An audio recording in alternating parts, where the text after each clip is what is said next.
il faut qu'on parle.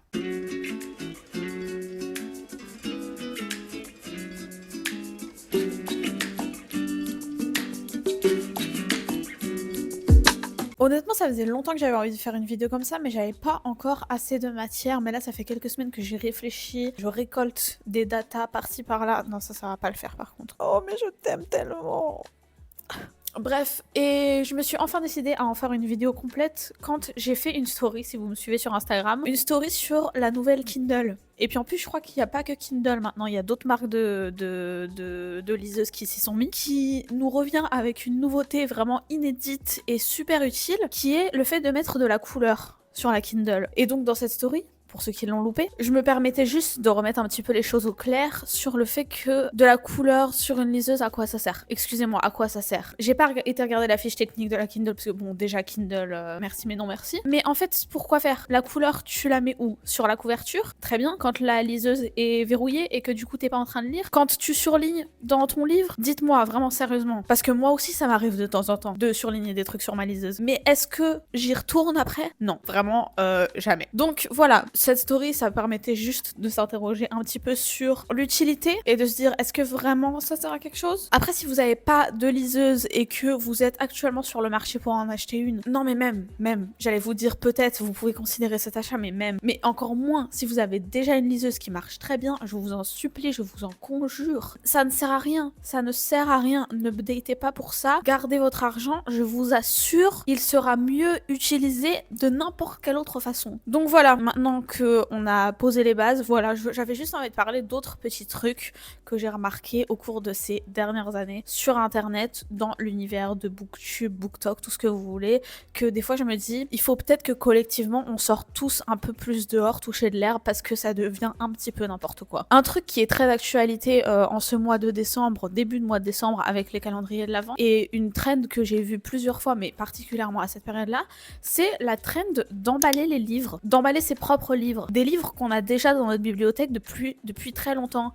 Genre les gens qui accumulent des tibiars de 3 km de long et qui décident de tous les emballer parce que apparemment ça va leur faire donner envie de les lire plus. Déjà le temps qu'il faut avoir à perdre pour emballer ses livres individuellement comme ça, une vingtaine de livres, ses propres livres, le papier gâché. J'ai juste le papier gâché inutilement. Vraiment, j'en ai vu des vidéos où les gens font ça. En introduction, bon voilà, j'emballe tous mes livres et puis genre 5 minutes après, du coup, ils en déballent 2 ou 3. Genre, est-ce que on peut faire une pause un instant et s'interroger sur ce qu'on est en train de faire? Est-ce que vous pensez que vos ancêtres seraient fiers de vous actuellement? Vous voyez, c'est de ça que je parle quand je dis que accumuler 12 000 livres dans sa tibiare, c'est la porte ouverte à des dérives comme celle-ci. Une fois qu'on a autant de livres, il faut trouver quoi en faire. Alors déjà, il y avait la trend de retourner tous les livres dans sa bibliothèque qu'on n'a jamais lu. Ça encore, bon, encore une fois, faut avoir du temps à perdre, mais soit ça fait de mal à personne. Et voilà, et on a trouvé ça à faire. Voilà, maintenant je vais emballer tous mes livres. Et pire que ça, cette semaine, je suis tombée sur quoi? Mais alors là, je sais pas si je vais réussir à retrouver la vidéo, mais encore pire, maintenant j'ai vu des gens qui emballent les pages de leur livre, qui divisent un livre qu'ils sont en train de lire en 24 parties pour en faire un calendrier de l'Avent du livre. Et du coup, ils emballent individuellement les pages, pas une par une, mais genre par partie. Enfin, je veux dire, tu peux juste te dire, ok, tel jour je lis tant de livres et t'es pas obligé de les emballer. Enfin, je sais pas. J'arrive pas à me rendre compte si c'est moi qui suis aigrie ou si... Enfin, s'il vous plaît, enfin, je sais pas, je comprends pas. Est-ce qu'on peut revenir à des choses plus simples dans la vie? Genre, ok, avec le prochain produit, je pense que je suis obligée de me repentir parce qu'à l'heure où je vous parle, je sais que quelque part, je ne sais pas où, dans cette maison, il y en a et je regrette amèrement cet achat. Mais je me suis fait avoir par Pinterest, le Bookstagram et le côté un peu aesthétique de tout l'univers des consommateurs de livres. Les post-it transparents. En fait, dans ma liste, j'ai écrit les post-it transparents, mais en vérité, on va pas se mentir, tous les supplies un peu dans ce style, les petits trucs pour annoter, les surligneurs Mildliner, je crois que ça s'appelle. Bref, tous les trucs comme ça, mais particulièrement quand même les post-it transparents, parce que j'ai été victime de tout ça et je vais pas vous mentir, j'en ai acheté. Je préfère être honnête avec vous et transparente moi aussi. Mais les post-it transparents, je sais pas comment, à quel moment, je me suis dit que ça allait être utile et que c'était justifié d'acheter un truc pareil. Déjà, en fait, vu qu'ils sont transparents, ils sont dans une matière un peu plastique. Donc du coup, en fait, déjà, il faut trouver le bon stylo pour écrire dessus et que ça baffe pas. Et ensuite, ensuite, en fait, pourquoi faire? Je veux dire, si t'as décidé d'écrire dans ton livre, pourquoi tu veux acheter un truc transparent pour pas écrire dessus? Genre vraiment, littéralement, je vais vous le dire, la seule fois où je l'ai utilisé, je crois, c'est quand j'ai relu la trilogie 1Q84 et du coup, sur la première page de garde, j'avais fait un petit calendrier de combien de pages je devais lire par jour. Ah bah regardez, j'ai trouvé une alternative à emballer les pages de ces livres. Il y a juste à faire ça en fait. J'avais juste fait un petit calendrier au début de la première page du livre et du coup je mettais à quelle page je devais aller pour pouvoir le finir d'ici la fin du mois. Mais c'est la seule fois où j'ai trouvé une utilité à ces post-it. Et sinon, juste ils dorment là chez moi. Je vous dis, je ne sais même pas où ils sont tellement ils servent à rien. Bref, un autre truc que j'ai vu partout sur BookTok, BookTube, Pinterest, Instagram, tout ce que vous voulez. Surtout à la période où les tulipes sont de saison. Vous savez de quoi je vais parler. Le vase en forme de livre. En vérité, déjà, je trouve que en étant moi-même sur le marché actuellement, depuis que je suis dans ce nouvel appartement, j'ai envie de m'acheter un nouveau vase qui soit joli et c'est dur de trouver un joli vase parce que en fait, moi, j'aime bien que mes fleurs elles soient dans un placement assez spécifique et j'aime pas les vases trop grands où les fleurs elles ont l'air genre hyper écartées les unes des autres quand on les met. Et en fait, la forme du vase livre, ça fait exactement ça. Genre, en fait, il faut avoir beaucoup de fleurs, je trouve, pour que ça fasse joli. Et puis, en plus, il y a plein de gens qui sont venus témoigner pour vous mettre en garde de ne pas l'acheter parce que si tu le mets dans ta bibliothèque, vu que c'est en forme de livre, c'est le concept, en fait, l'eau, apparemment, par proximité, l'eau, ça fait pourrir tes livres à côté, en fait. Il y a des limites à ce que l'esthétique nous apporte dans la vie et vous préférez avoir une jolie bibliothèque avec un vase livre, mais ensuite perdre tous vos livres parce que, en plus, je crois que vraiment, quand tes livres ils commencent à pourrir, genre c'est vraiment chaud. Après ça se propage et c'est dur à contrôler. Enfin bref, en tout cas, achetez-vous un vase normal ou moi vous savez ce que je fais la vérité. Quand j'avais pas de vase, j'utilisais des bouteilles en verre. Vous voyez, les bouteilles de jus de tomate, tout truc comme ça, vous achetez ça. Et du coup, en plus, le goulot, vu qu'il est petit, et ben du coup, le bouquet, il tient bien dedans. Genre, c'est bien, c'est joli.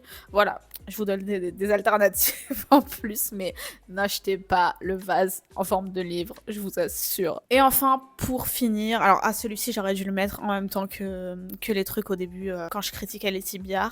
Je sais pas comment ça s'appelle en français, le book cart, vous voyez je sais pas où est-ce que ça s'achète non plus, mais vraiment tout le monde a le même sur internet. Le truc qui ressemble aux petits chariots qu'il y a dans les librairies ou les bibliothèques pour déplacer les livres.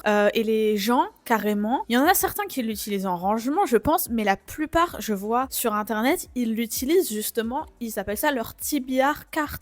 Genre en mode, ils remplissent tout ce truc là à 3 ou 4 étages de juste des livres qu'ils n'ont pas lus. Donc en fait, t'es là, t'achètes un full meuble pour accumuler des trucs auxquels tu ne vas pas toucher pendant des mois et des mois. Parce que pour que le cart, il reste rempli tout le temps, il faut que tout le temps, même quand tu lis, tu reachètes d'autres livres pour que, du coup, le cart, il reste tout le temps full. Vous voyez ce que je veux dire? Il reste tout le temps rempli. Alors que, enfin, encore une fois, c'est pas le but, je crois. Enfin, je sais, là, on rentre encore dans le débat du rapport à la TBR. Et moi, je vous dis, je suis une rescapée.